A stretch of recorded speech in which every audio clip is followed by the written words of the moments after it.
Good morning, brothers and sisters. Every day's a learning day. What a day to be alive. January the 27th. January the 27th. That makes me 28 days clean come by. And I'm buzzing with myself. Really grateful this morning. Feeling full of gratitude. Very grateful. The fellowship was booming last night. We had over 30 people there. Best fellowship I've ever been a part of. It was electrifying. It was electrifying last night. I loved it. So vibrant, you know. The energy was just radiating in there. I'm all about energy at the minute. You know, energy, putting out good energy, receiving good energy, you know. I love it. I love all that. Just for today, here we go. We learn new ways to live. We are no longer limited to our old ideas.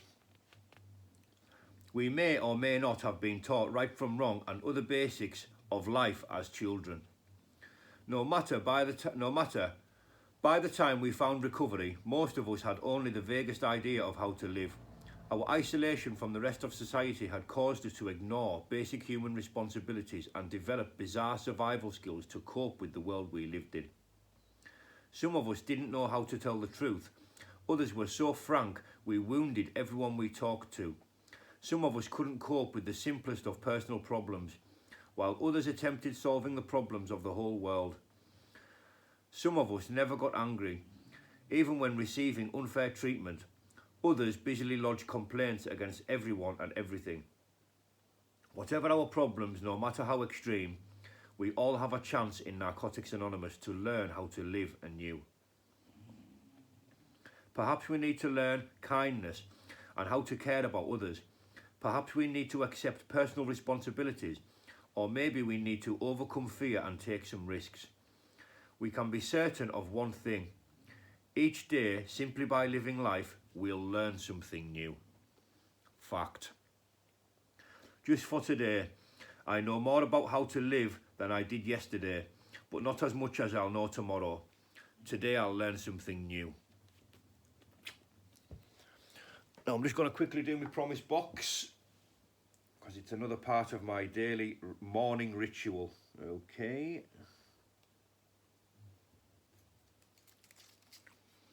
The glory of the Lord will be revealed, and all mankind together will see it. It's from Isaiah 45. Now, and what I'll do when I read this, I'll go to Isaiah 45 and I'll read up on that a little bit, because that's what I do.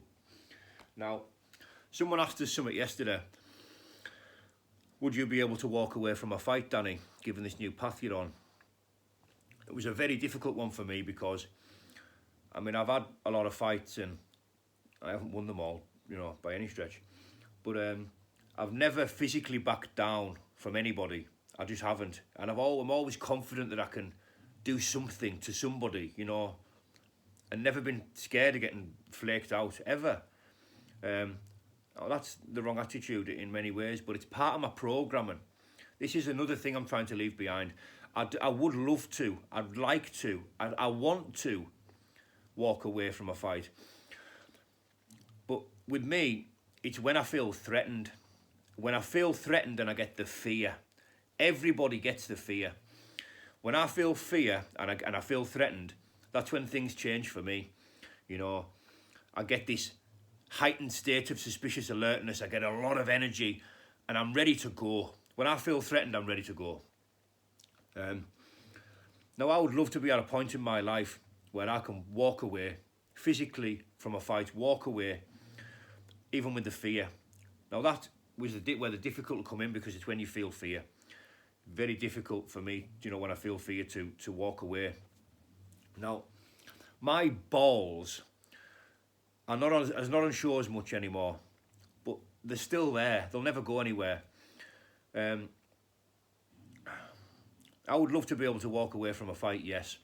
I'm not saying that at this point I could do, because I do still have a temper.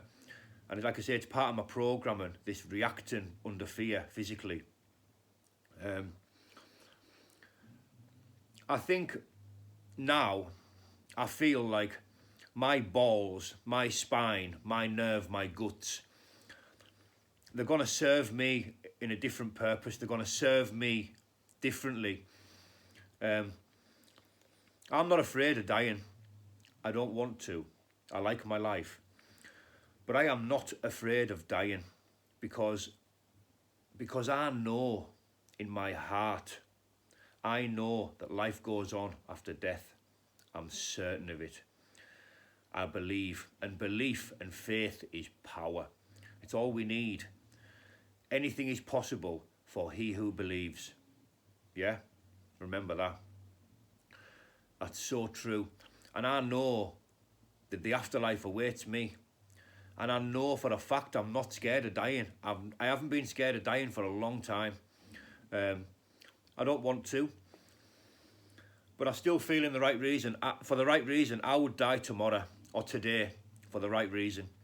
If I could save some people or help some people or do something of substance which would cost me my life, but, you know, save many others or something of that nature, I'd do it in a heartbeat.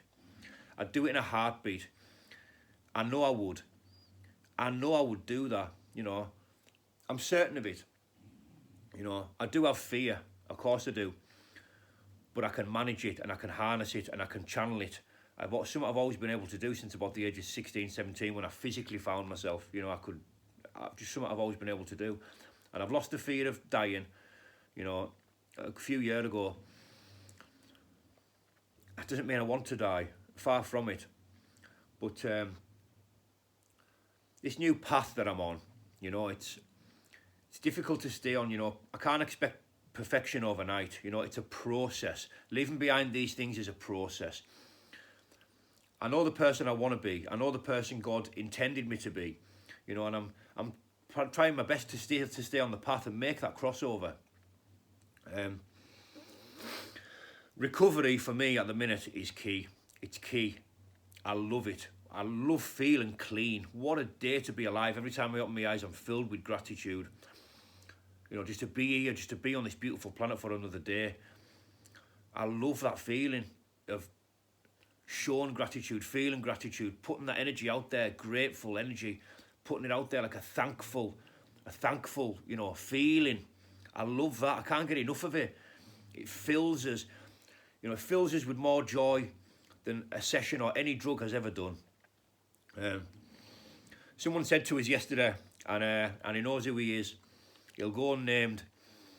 He said to me, you know, when a baby's learning to walk, they don't all of a sudden just, you know, decide, this isn't for me, you know, and just throw the towel in. They don't do that. Naturally and instinctively, they keep going at it until they get it. Well, that's what this recovery feels like to me. It feels like I'm learning to walk all over again, you know, and it feels natural, and I'm doing it naturally, you know. It feels I'm doing it instinctively. It's what I want. It's the person that God intended me, nature intended me to be, and I'm trying my best to stay on that path, you know, and I'm trying my best to be the best person I can be. Like I say, it's about doing the right thing now for me. It's about doing the right thing. I haven't always done the right thing, you know. Like I keep saying, violent tendencies, character defects, you know, bad temper, you know, it's all the stuff I want to leave behind. I've always been quite happy, the person that's underneath, you know. I know I've got a good heart, but I just need to unmask it, and I need to unshroud it, you know, from all the shit, you know. And it's a process. It is a process, and it's not an easy one. But I'll try my very best, you know, to be the best person I can be. I am not better than anybody. I'm not better than anybody. I'm not better than any one person out there. But I'm better than the person that I used to be. It's as simple as that. And tomorrow, I'll be better than I was today. Okay. Thank you for listening, brothers and sisters. Bye-bye for now.